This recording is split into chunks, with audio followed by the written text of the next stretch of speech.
بيبدأ الفيلم بسيا اللي بتحب المطر، ولما بطلت المطر زعلت، وروني بيشوفها من وراها وبيفضل يضحك عليها. ولما لفت وشها بتلاقيه بيضحك عليها، قالت له خلصت ضحك؟ بيقول لها انا مستنيك تخلصي عشان اكلم المطر انا كمان. ويفضل يضحك وبيتريق عليها، بتقول يلا امشي من هنا. وقبل ما يخرج السواق بيضرب فرامل، بترمي روني عليها وبتحضنه، وروني بيدوب في عينيها، وهي بتشيل ايده وبتمشي وتروح تقعد مع امها. وهنا بيشوف سيا فبتبص له، فبيبعت لها بوسه على الهوا، فبتلف وشها وبتفضل تضحك، وبعد كده بتنزل له بتقول له انت مفكرني ان انا احبك؟ فقال لها اه هتحبيني وهتشوفوا الايام هتثبت لك. فبتسيبه وتمشي. فبيشوفهم راجو، وراجو ده بيكون زعيم عصابه، بيكون معجب جدا بسيا، ورونو بيقرر يكمل رحلته مع سيا. اتحرك، فبترجع سيا تقول له ابويا خرج من القطر ولسه ما رجعش، فبيقرر روني انه ينزل يدور عليه. بعدها بتتفاجئ ساب ان ابوها ركب القطر، فبتندع على روني بتقول له تعالى ابويا طلع في القطر. بيرجع روني لكن بيتكعبل في الارض وبيقع، والقطر بيتحرك، وبيحزن جدا روني وسيا لانهم مش هيكملوا الرحله مع بعض. بعدها بيقابل راجا ابوه معلم الفنون القتاليه اللي هو سوامي. وبعدها بنشوف راجا بيروح نفس المدرسه لتعليم الفنون القتاليه، وبيكون الطلاب بيتمرنوا، فبيقاطع المعلم بيقول له ليك معايا رساله من ابويا، وبيكون ابو روني صديق المعلم. فبيقرا الرسالة، بيكون مكتوب فيها لما تشوف الرسالة دي هكون أنا ميت. روني واحد مستهتر مش مهتم غير بالقتال وبس، وخايف على ابني بعد موتي، فحاول تخليه إنسان. فبيتعرف المعلم على روني. سوامي انت عندك كام سنة؟ فبيقول له انا 23، بيقول له انا 68. فبيتريق روني على سوامي، وبيقول له باين عليك اصغر من كده بكتير.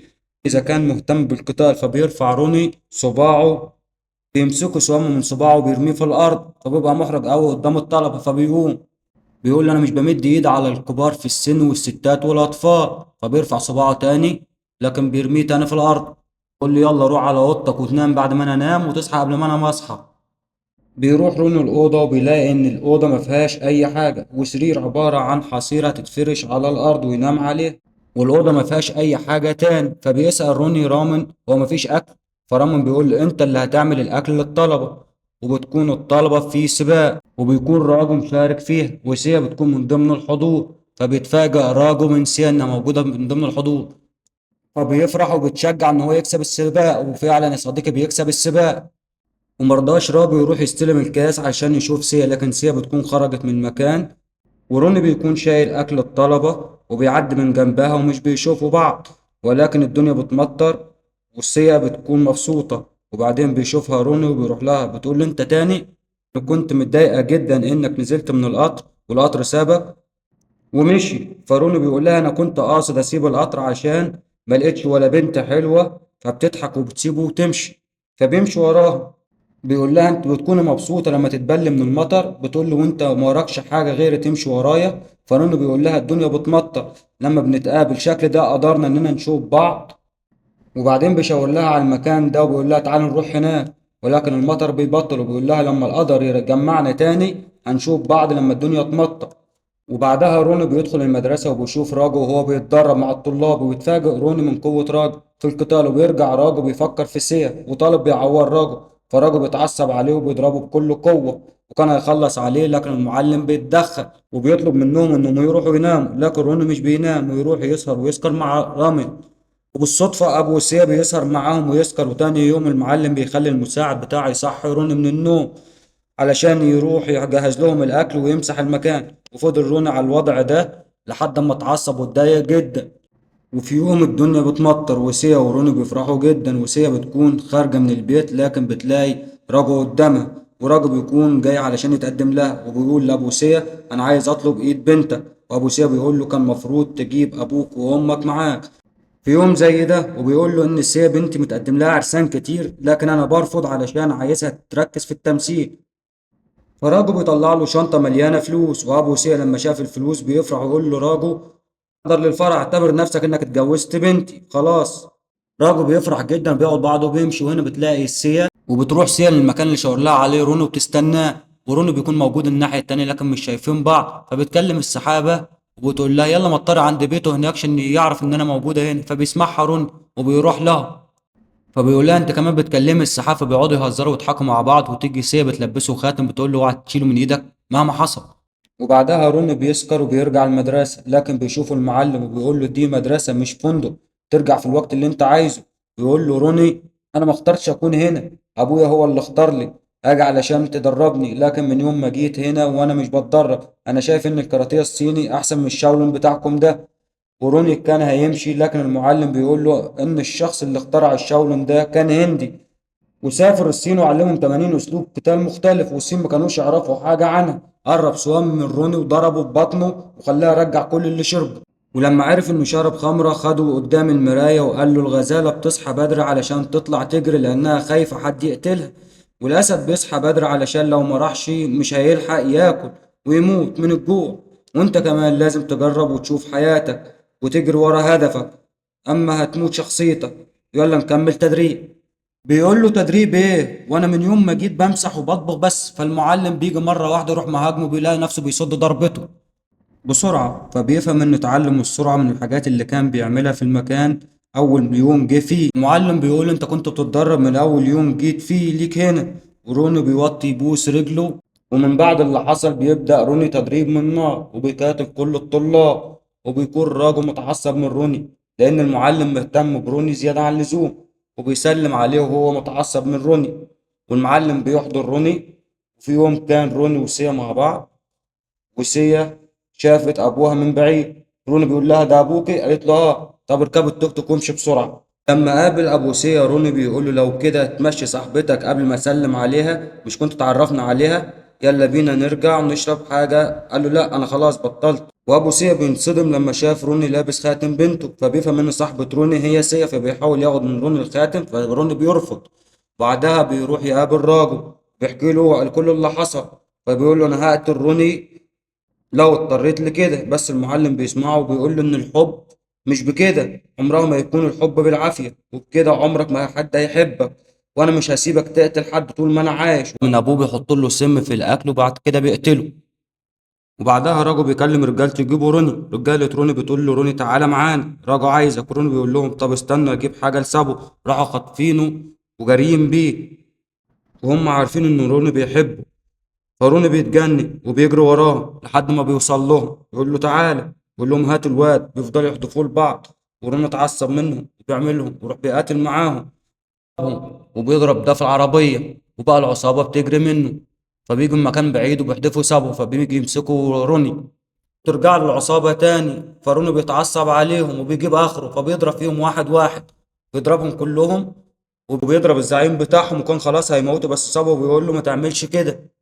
وبيوصل في الوقت ده راجو بيضرب في روني، وبيكون راجا أقوى من روني بكتير، وبيحاول معاه روني بس مش بيقدر عليه، وراجو كان خلاص هيموته، بس في اللحظة الأخيرة روني بيديله واحدة في دماغه وبيهرب من إيده. وبيمسك روني خرطوم البنزين وبيرش عليه، ويمسك الولاعة في إيده ويسأل راجو إيه اللي حصل على كل ده. فراجو بيقول له بسبب إنك قربت لسيا، وسيا أنا بحبها وهتجوزها. فروني بيقول له أنا وسيا بنحب بعض، مستحيل حد ياخدها مني، ومستعد أموت علشان سيا، ولو انت مستعد تعالى. راجو بيقول له انا هخلص عليك وهاخد سيا. قال له انت مستعجل تقتلني ليه؟ احنا لسه في البداية. وبعدها بيروحوا كلهم عشان يحرقوا جثة المعلم بتاعهم، فبيكونوا حزينين قوي عليه. وبيفكر راجو ازاي يتخلص من روني.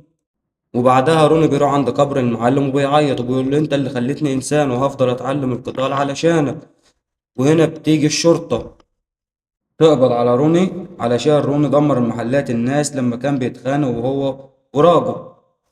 وهنا فهم روني ان العمل ده كله راجو وابو سيا. وبعدها روني بيخرج من السجن بكفالة، وبيكون اللي دفعها ابو سيا، وبيحكي روني كل حاجة لسيا. مش بتصدق سيا وبيقول لها هم عايزين يتخلصوا مني علشان راجو يتجوزك.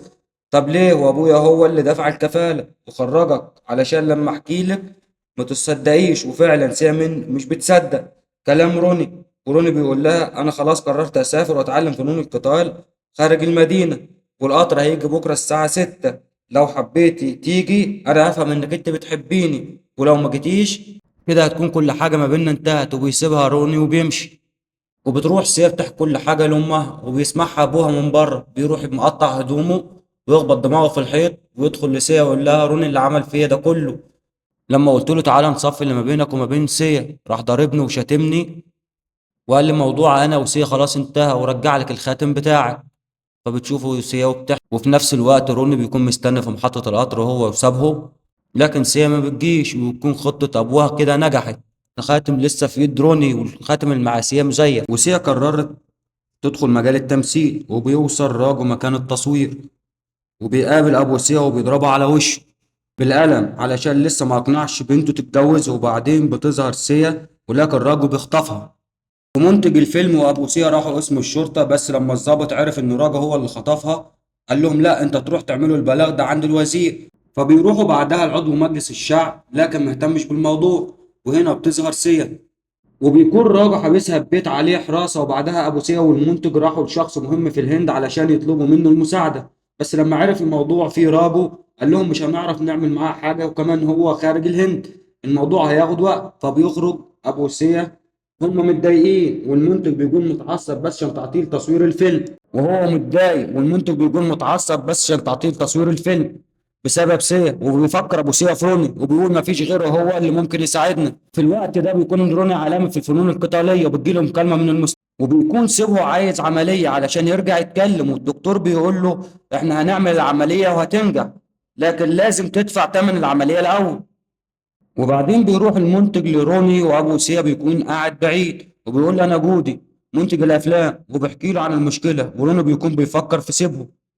فجودي بيقول له بطلة الفيلم اتخطفت، لو قدرت ترجعها هديلك المبلغ اللي هتطلبه. وروني بيكون كل تفكيره في سيبه. وروني لما بيشوف صورة سيا بيقرر يسيبه ويمشي ومش بيوافق. بيظهر هنا ابو سيا وبيقول له ما تقلقش، هو لسه بيحبها وهيوافق. وروني بيكون لسه بيحبها وبيفكر فيها. وهنا جودي بيروح لروني تاني وبيكلمه، بيقول له ها غيرت رأيك؟ روني قال له انا هنقذها لكن علشان محتاج الفلوس بس. وبياخد روني اول طيارة وبيروح على تايلاند. وهنا سيليا بتكون متعصبة وبتكسر كل حاجة، وراجو بيحاول يهديها، بيقول لها خلينا نتجوز ونبدأ حياة جديدة. سيا بتقول له تتجوز؟ انا لو جاتني الفرصة هقتلك. راجو بيقول لها خلي بالك انت هنا في مكاني ومستحيل حد هيقدر يجي وينقذك. وهنا بيوصل روني تايلاند وبيوصل للمطار وبيروح على حلبة مصارعة قتال شوارع، وبيتحدى أقوى مقاتل، وكل بيكون مراهن على المقاتل ده إن هو هيضرب روني، لكن روني بحركة واحدة بيوقعه ويجيبه في الأرض، وكل بيكون مصدوم. وروني كده بيكون عايز يوصل رسالة عشان الشخص ده يشوفه، ده بيكون واحد من حراس راجل، وبيكون خسر فلوس كتيرة بسبب القتال ده اللي حصل وروني فاز فيه. وبكده خطة روني بتنجح، وجيم بيروح هو ورجالة البيت روني اللي قاعد فيه ومع رجالة كتير، وبيفضل يجري منهم في الشارع وبعدها بيقتلهم ويخلص عليهم. وبعدها جيم بيروح على المسلسل روني بياخده منه وبيقول له قول لي فين مكان بيجو، وده بيكون واحد من رجالة راجل. بيوصل لبيجو وبيرفع على مراته السلاح وبيقول له قول لي على مكان راجل بدل ما اقتل لك مراتك. وبيجو بيقول له بلاش علشان مش هتعرف توصل لراجل. وبعدين بيقول له مكان راجل، وبيقول له المكان ده عليه حراسة كلهم مسلحين، ولو دخلت المكان ده هتلاقي كل دور عليه رجالة مختلفين وأقوى من اللي قبلهم، ولو عديت من كل دول هتقابل يونج وده وحش صيني، وآخر دور بتكون فيه سيا. وهنا بتكون سيا نايمة وبيجيلها راجل وبيكون عايز يصلحها ويلبسها سلسلة، لكن هي بتشوفه وتروح زقها بعيد، لكن الحراس بتشوف سيا وبتضربها على دماغها وبتخليها تفقد الوعي وبتقع من طولها. بيكلم بيجو يقول له سيا راحت على المستشفى. روني بيقول له فين المستشفى دي؟ قال له مش هينفع اقول لك. راح روني قتل مراته وخده معاه علشان يعرف مكان المستشفى. وروني بيلبس لبس دكتور، وسيا بتشوف روني، بتبص سيا لروني وبياخدها روني وبيمشي. وبيفوق بيجو ويكلم اخوه يونجو بيقول له في واحد هندي جه في المستشفى وحطني في شنطة العربية ودخل المستشفى. بيقول له مين ده؟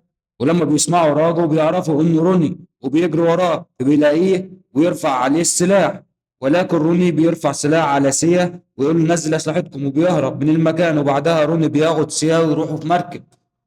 يلا مستني ايه؟ لو ما اشتركتش في القناة اشترك في القناة ولايك للفيديو جميل كده من ايدك. وكان متفق روني مع اهل سيا انهم هيتقابلوا في الجزيرة. وانا بيوصلوا الجزيرة انا اسف اني وريتك وشي مرة تانية. قالت له انا ما طلبتش منك انك تيجي. قال لها انا جيت بس علشان مقابل مادي. وسيا بتزعل من كلامه، انا خلاص ما بقتش عايزاك وكنت اعرف اهرب لوحدي. وروني كان خلاص هيمشي، الدنيا بتمطر فبيقلع القميص وبيرجع لها يلبسه لها.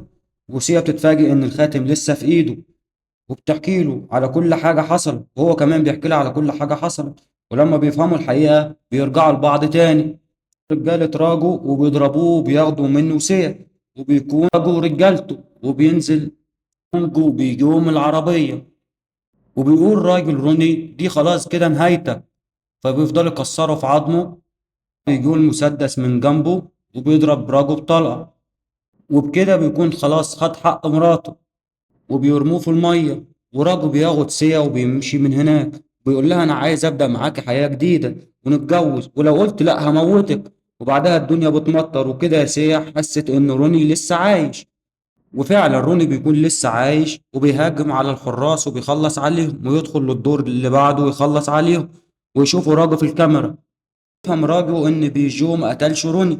فبيجو بيقول له انا مرضتش اقتله علشان هو على حق، مرضيش يقتل مراتي. فراجو بيقتل بيجو. هنا بيظهر الوحش الصيني يونج، وبيدخل في مقاتلة شرسة مع روني. فبيفضل يضرب في روني، وبيقول له في فرق كبير بين القتال الصيني والقتال الهندي بتاعكم. وفضل يضرب فيه، بس روني بيغضب من كلامه وبيصد ايده، ويعرفه القتال الهندي اللي اتعلمه من المعلم، وبيكسر عظمه وبينهي حياته. وكده انتهى. ما كفايه يا حاج روني، كفايه كدب بقى. وسيا بتهرب وتروح لروني، بتقول له يلا نمشي من هنا. لكن روني بيقول لها لا، لازم واحد فينا بس هو اللي يعيش، انا او هو. وبيتفقوا على كده وبيروحوا. الراجل قاعد على الكرسي، وبيقوم مره واحده بيد واحده لروني. وسيا كانت عايزه تضربه لكن ضربها هي كمان. رايحه فين انت، اقعدي على جنب. الراجل بيتفوق على روني في القتال. راجو بيقول له انا قتلت المعلم علشان سيا. ولما عرف روني بيغضب جدا، وبيقول له المعلم بتاعي لسه عايش والتعليم بتاعه جوايا. وبيهاجم على راجو وبيكسر له عظمه وبيخلص عليه نهاية. وبعدين بيرجعوا هما الاتنين مدرسة المعلم، وروني بيعمل المعلم تمثال. وهنا بيخلص الفيلم. لو عجبك الفيلم اشترك في القناة ولايكك الجميل.